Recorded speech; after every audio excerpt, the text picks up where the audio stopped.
देखो आज system of particle start करते हैं। सिस्टम ऑफ पार्टिकल नीट के हिसाब से बहुत ज्यादा इंपॉर्टेंट लगता है, ठीक है। 3 क्वेश्चन इससे आते हैं। पहला क्वेश्चन सेंटर ऑफ मास से आएगा, दूसरा क्वेश्चन तुम्हारा मोमेंट ऑफ इनर्शिया से आएगा और तीसरा क्वेश्चन रोटेशन से आएगा। नीट में इसका बहुत ज्यादा इंपॉर्टेंस है और जेईई में भी बहुत इंपॉर्टेंट है, ठीक है। और थोड़ा सा लेंथी चैप्टर है, इसलिए ना बच्चे पढ़ते पढ़ते बोलने लगते हैं, लेकिन पूरा कॉन्सेप्चुअल चैप्टर है, ठीक है ना, और बहुत मजा आया।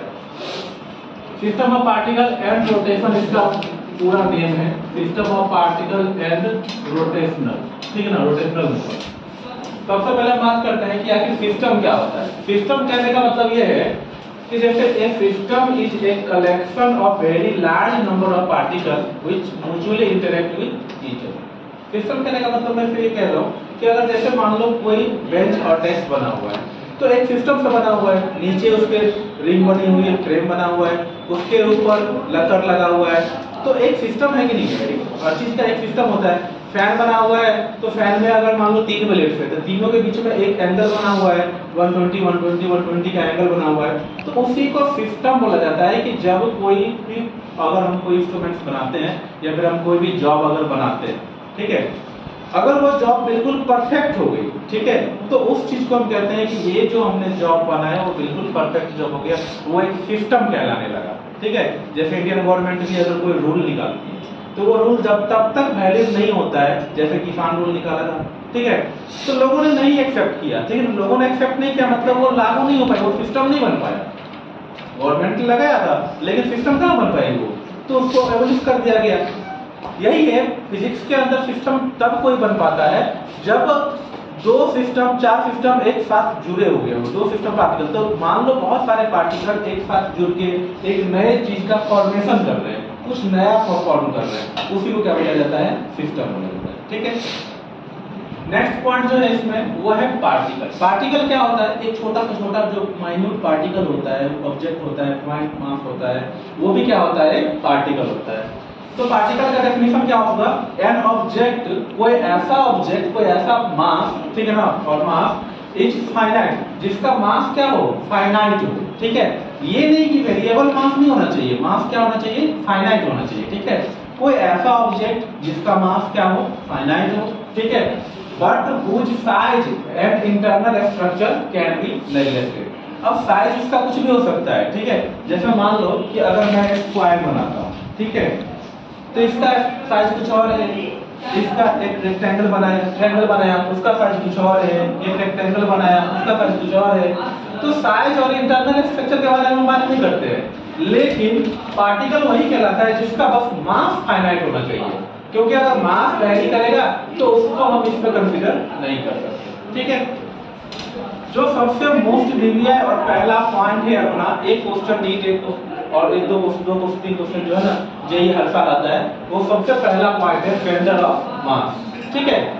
सेंटर ऑफ मास समझो क्या है, सेंटर ऑफ मास वो पॉइंट है, ठीक है ना, a point of body where whole mass can be assumed to concentrated for describing its translatory motion, ठीक है। सेंटर ऑफ मास वो पॉइंट है, जैसे अगर मैं किसी बुक की बात करूं, ठीक है, तो ये क्या है, हमारे पास बुक है, ठीक है। अगर इस बुक को हमें ट्रांसलेटरी मोशन में लेके आना है, ठीक है, तो हम अगर इसको इस पॉइंट से अगर हम इसको मूव करेंगे तो ये पूरा का पूरा बॉडी ऐसे हो जाएगा। अगर हम इस पॉइंट से मूव करें, इस पॉइंट में हमने फोर्स लगाना स्टार्ट कर दिया तो ये ऐसे हो जाएगी, ठीक है।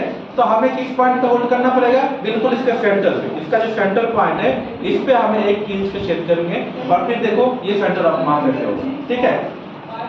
अब इस सेंटर ऑफ मास पे अगर हमने इसको एज्यूम किया, ठीक है ना, इस सेंटर ऑफ मास पे अगर हमने इसमें किसी एक पॉइंट से कीज से पिन किया, ठीक है, और पिन करने के बाद हम इसको अगर मोशन में लेके आते हैं तो चारों साइड 1 2 3 4 ये चारों साइड एकदम इक्वल होंगे, ठीक है ना, बिल्कुल उनका जो रेफरेंस पॉइंट से लेवल होगा वो बिल्कुल सही होगा, वो कभी ना ऐसे होंगे ना ऐसे होंगे, ठीक है, बिल्कुल इक्वल मोशन होता रहेगा। उसी पॉइंट को सेंटर ऑफ मास बोला जाता है, ठीक है। जैसे किसी स्क्वायर के अंदर अगर मैं बताऊं कि जैसे सेंटर ऑफ मास देखो ये सेंटर ऑफ मास, ठीक है ना। अगर ये कप है, अगर कप का सेंटर ऑफ मास हमें फाइंड करना हो तो कप का सेंटर ऑफ मास ये पॉइंट होगा, ठीक है ना, जो उसका सेंटर है। अगर इसके सेंटर पे हम इसको होल्ड कर लें, ठीक है, इस तरह की करके दिखाता हूं, ठीक है। सेंटर पे अगर इसको होल्ड कर ले तो देखो ये जो मेरी उंगली है वो उसके बिल्कुल सेंटर ऑफ मास को होल्ड की हुई है, ठीक है। अगर हम इसको उसके बाद मोशन देते भी है तो इसमें किसी भी तरीके से कोई प्रॉब्लम नहीं होगा, ये बिल्कुल मोशन स्मूथली चलेगा, ठीक है। अगर हम बात करते हैं मान लो किसी रॉड की, ठीक है ना, अगर मान लो तुम्हारे पास कोई रॉड है, ठीक है ना, और रॉड पे अगर तुम सेंटर ऑफ मास एज्यूम करना चाहते हो, फाइंड करना चाहते हो, तो रॉड का जो सेंटर ऑफ मास होता है वो उसका सेंटर होता है। दोनों लेंथ, जब ये L लेंथ का है, अगर L लेंथ का रॉड है हमारे पास तो L/2 इधर से और L/2 उधर से, जो जीरो पॉइंट होगा इसका सेंटर पॉइंट होगा, मीडियम पॉइंट होगा, वही इसका सेंटर ऑफ मास होगा। आप सेंटर ऑफ मास को इस पे होल्ड कर लो और फिर किसी भी टाइप का मोशन दे सकते हो, ऐसे ऐसे ऊपर नीचे किसी भी टाइप का मोशन दे सकते हो। तो वही वो पॉइंट है जिस पॉइंट पे बॉडी का होल मास कंसंट्रेटेड है, ठीक है। अगर पूरा मास बॉडी का कंसंट्रेट हो चुका है तो हम उस पॉइंट को क्या बोलेंगे, सेंटर ऑफ मास बोलेंगे। किसके लिए, ट्रांसलेशनरी मोशन के लिए, क्योंकि उसमें हमें ट्रांसलेशनरी मोशन अप्लाई करना है, ठीक है। क्योंकि अगर हमने इस बॉडी को सेंटर ऑफ मास एज्यूम कर लिया तो उसके बाद बॉडी ट्रांसलेशनरी मोशन में आएगा। अगर मान लो तुम्हारे पास दो पॉइंट है, एक पॉइंट तुम्हारा P है और दूसरा पॉइंट क्या है, Q है। अगर दो पॉइंट है, ठीक है, जो इसके ओरिजिन से R1 डिस्टेंस पे है P और R2 डिस्टेंस पे है Q, ठीक है, और इनका अपना डिस्टेंस क्या है, वो है R, ठीक है। तो उसका अगर सेंटर ऑफ मास हमें फाइंड करना हो तो R of centre of mass m1 r1 vector plus m2 r2 vector divide by m1 plus में m2, ठीक है। ये सेंटर ऑफ मास का जनरल फार्मूला है, ठीक है। जब भी हमें किसी पॉइंट का सेंटर ऑफ मास फाइंड करना हो, जैसे अगर मान लो कि ये हमारे पास एक सेंटर लाइन है और अगर इसे हमें सेंटर ऑफ मास इसका फाइंड करना है, ठीक है, सबसे पहले हम क्या करते हैं, इसको कार्टेशियन फॉर्म पे एक्सप्रेस करते हैं, ठीक है। कार्टेशियन फॉर्म पे एक्सप्रेस करो, ठीक है, हमने कार्टेशियन फॉर्म पे एक्सप्रेस किया। ये मास हमारा क्या था, m1, और ये मास हमारा क्या था, m2, ठीक है। अब ये m1 मास इसके ओरिजिन से कितना डिस्टेंस पे है, तो r1 डिस्टेंस पे। ये m2 मास इसके ओरिजिन से कितना डिस्टेंस पे है, ये r2 डिस्टेंस पे, ठीक है।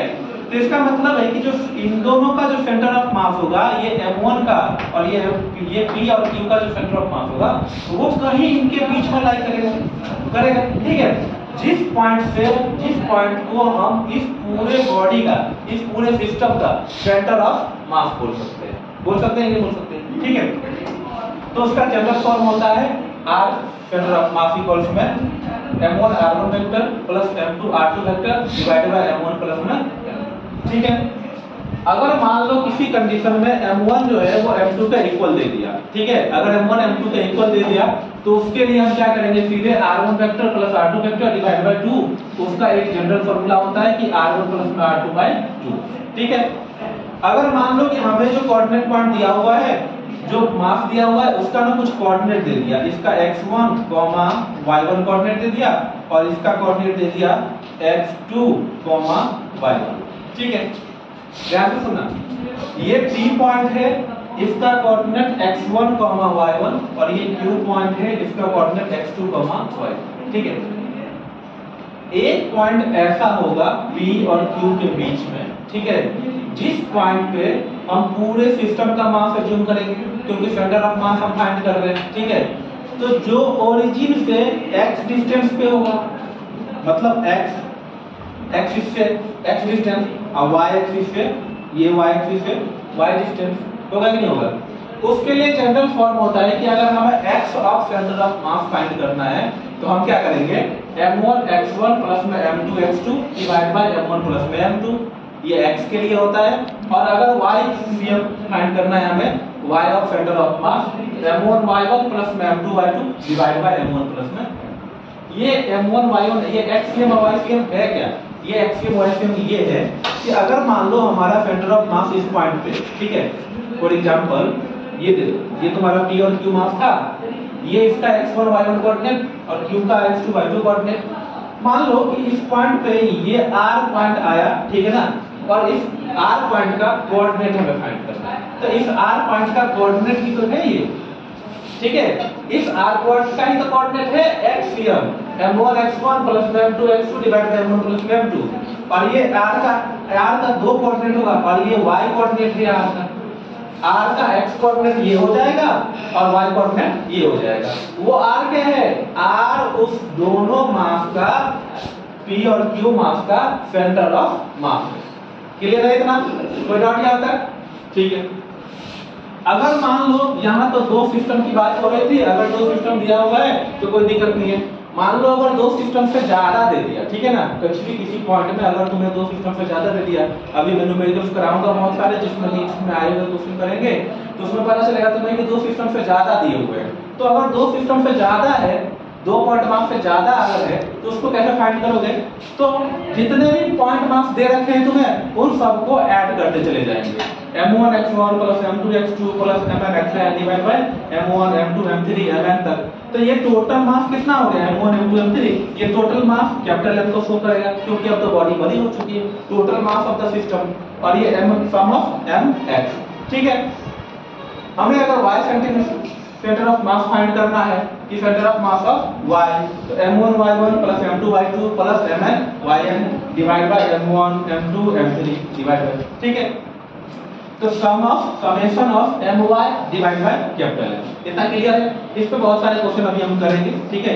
इस फार्मूले को ध्यान से रखना। मेन फार्मूला जो हमारा है सेंटर ऑफ मास का, एक ये और एक ये, ठीक है ना। इन्हीं दोनों फार्मूले पे अभी बहुत सारे क्वेश्चन करेंगे। इसके अलावा और कोई भी फार्मूला सेंटर ऑफ मास में कहीं नहीं लगता, एक ही फार्मूला है। इसी को हमने क्या किया, m अब यहाँ पे r1 था, r2 था, ठीक है, हमने उसी जगह पे x1 x2 रख दिया। अगर हम x का फाइंड कर रहे हैं तो x लिख दिया, y का फाइंड कर रहे हैं तो y लिख दिया। फार्मूला तो वही है, फार्मूला में तो कोई चेंज नहीं हो रहा है ना। कहने का मतलब है कि बस एक ये फार्मूला अगर याद रखो तो सेंटर ऑफ मास में एक भी क्वेश्चन नहीं फंसेगा गारंटी, ठीक है। अब चलो देखो, ये तुम्हारा x का था, ये y का था। अब 3 वाले सिस्टम में जाएंगे, जब 3 कोऑर्डिनेट सिस्टम में जाएंगे तो उसमें z का भी फाइंड करना पड़ेगा हमें। तो z के लिए क्या, m1 z1 plus m2 z2 plus mn zn divide by m1 plus m2 plus mn। इतना क्लियर है? अब देखो equation of motion of centre of मास। अगर हमें सेंटर ऑफ मास के इक्वेशन के बारे में बात करनी हो कि सेंटर ऑफ मास का इक्वेशन कैसा होगा, तो MACM इक्वल्स में क्या लिखेंगे, F1 plus F2 plus F3 plus Fn। तो इस टोटल फोर्स को हम क्या लिख सकते हैं, ये सभी फोर्स का हमने क्या किया, सम कर लिया। टोटल फोर्स का हमने क्या किया, सम। टोटल सम कितना आ गया, F टोटल।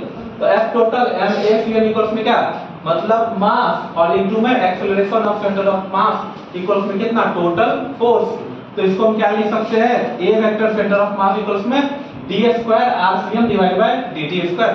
मतलब d स्क्वायर जो तुम्हारा पोजीशन वेक्टर यहां पे तुमने फाइंड किया था उसका क्या, ठीक है ना। तो d स्क्वायर उसका differentiation from divide by dt square. कितना क्लियर है? अगर body with continuous mass distribution है, अगर मान लो किसी बॉडी में कंटीन्यूअस मास डिस्ट्रीब्यूशन है, कंटीन्यूअस मास डिस्ट्रीब्यूशन का मतलब है डिस्क्रीट बॉडी, बहुत लंबा बॉडी, ठीक है, थोड़ा सा ज्यादा अनकन्वेंशनल टाइप का बॉडी, ठीक है ना, कुछ ज्यादा बड़ा है, ठीक है ना, कुछ छोटा है, ठीक है ना। तो वैसे जगह पे सेंटर ऑफ मास कैसे फाइंड किया जाता है, उस जगह पे सेंटर ऑफ मास फाइंड किया जाता है सम ऑफ mx इक्वल्स में integration of x dm sum of summation of my, ठीक है ना, इक्वल्स में, ठीक है ना, इंटीग्रेशन ऑफ y dm और integration sum of summation of mz integration of z dm, ठीक है। अगर हम x of centre of mass find करें, इसको अगर हम कोऑर्डिनेट में रिप्रेजेंट करें, तो अगर कोऑर्डिनेट में हम इसको रिप्रेजेंट करेंगे सेंटर ऑफ मास को, तो वो हमारा कितना हो जाएगा, x cm ऑफ 1 अपॉन में m, जो m यहाँ पे था अब मल्टीप्लाई में था, अब हम इसको किस में डिवाइड में लेके आ गए, तो 1 अपॉन में m integration of x dm। यहाँ पे y cm इक्वल कितना है, 1 अपॉन में m integration of y dm। और यहाँ पे देखो z centre of mass equals में 1 अपॉन में m integration of z dm। कितना क्लियर है? कोई डाउट यहाँ तक? नहीं।